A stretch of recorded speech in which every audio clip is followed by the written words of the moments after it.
Hello dear students, welcome back to my channel physics SPC. Moving charges and magnetism का एक question.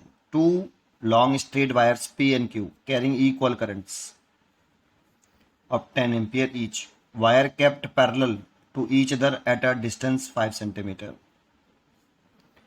Magnitude of magnetic force experienced by 10 centimeter length of wire P is F1 if the distance between the wire is half and the current on the wire is double.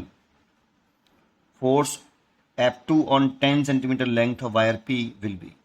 ठीक है, तो देखो दो case हैं। पहला case, एक हमारे पास दो लॉन्ग वायर है, ऐसे ये हमारे पास दो लॉन्ग वायर है, एक पी वायर है और एक क्यू वायर है। करंट की डायरेक्शन यहाँ पे दे रखी नहीं है, लेकिन इक्वल करंट दे रखी है, ये दे रखा है।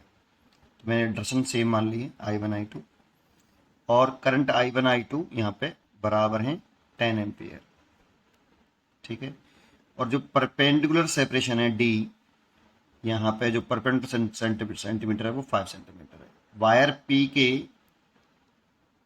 एल लेंथ पर, जिसकी वैल्यू रखी है 10 सेंटीमीटर, इस पर फोर्स पूछ रहा है। करंट की डायरेक्शन सेम होने पर अट्रैक्शन होता है और करंट की डायरेक्शन अपोजिट होने पर रिपल्शन होता है, मैग्नेटिक फोर्स, है ना। तो मैग्नेटिक फोर्स एफ एम की जो वैल्यू होती है एल लेंथ पे निकालें पी वायर पर, तो mu not over 4 pi 2I1I2 over perpendicular separation D और एल लेंथ पे फोर्स लग रहा है ये। तो बहुत से टू से टू कैंसिल कर देते हैं, ऐसे लिखते हैं mu naught I1I2 over 2 pi D into L, ऐसे मैग्नेटिक फोर्स लिखते हैं।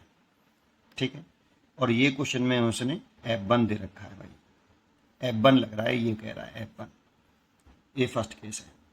ठीक है, अब सेकंड केस में कह रहा है कि ये जो बीच की सेपरेशन है ना, the distance between the wire is half, उसको आधा कर दो। तो वायर के बीच की जो परपेंडिकुलर सेपरेशन है, ये वाली जो परपेंडिकुलर सेपरेशन है डी डैश कर दो, तो ये आधी कर दो भाई, D/2। और जो करंट है ना, उससे डबल कर दो।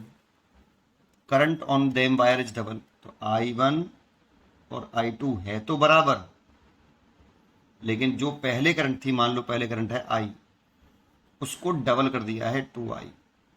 तो पहले करंट I थी तो F1 is equal to mu naught, current same थी यहाँ पे, कहाँ गया, इक्वल करंट, तो mu naught I square L by 2 pi D. ये फर्स्ट इक्वेशन ये मानो। ठीक है, और सेपरेशन डी डैश जो है वो आपकी आधी कर दी है। 10 सेंटीमीटर भी फोर्स पूछ रहा है वायर पी पर ही, तो इसकी 10 सेंटीमीटर लंबाई पर लेंथ एल ही रखी है, वो 10 सेंटीमीटर, इस पर फोर्स पूछ रहा है कितना होगा, F2 की वैल्यू पूछ रहा है। तो सिमिलरली F2 लिखो बेटा, म्यू नॉट, देखो I1 I2 लिख लेते हैं, I1 और I2 over 2 pi D dash लिख लेते हैं, और ये L, लेकिन अब I1 डैश I2 डैश कर देते हैं ऐसे, तो वैल्यू पुट कर दो, mu naught I1 dash I2 dash की वैल्यू 2I इंटू 2I, ऐसे भाई, पहले I इंटू I थी, तो I और I दो मल्टीप्लाई करेंगे तो I स्क्वायर। अब I1 I2 आधा हो गया है, तो करंट डबल हो गई है, तो 2I, इसकी वैल्यू 2I, इसकी वैल्यू 2I, और सेपरेशन 2 पाई D/2 हो गई है, अब वो आधी हो गई है, इंटू लेंथ में कोई फर्क नहीं पड़ा है। ठीक है, इतना हो गया भाई।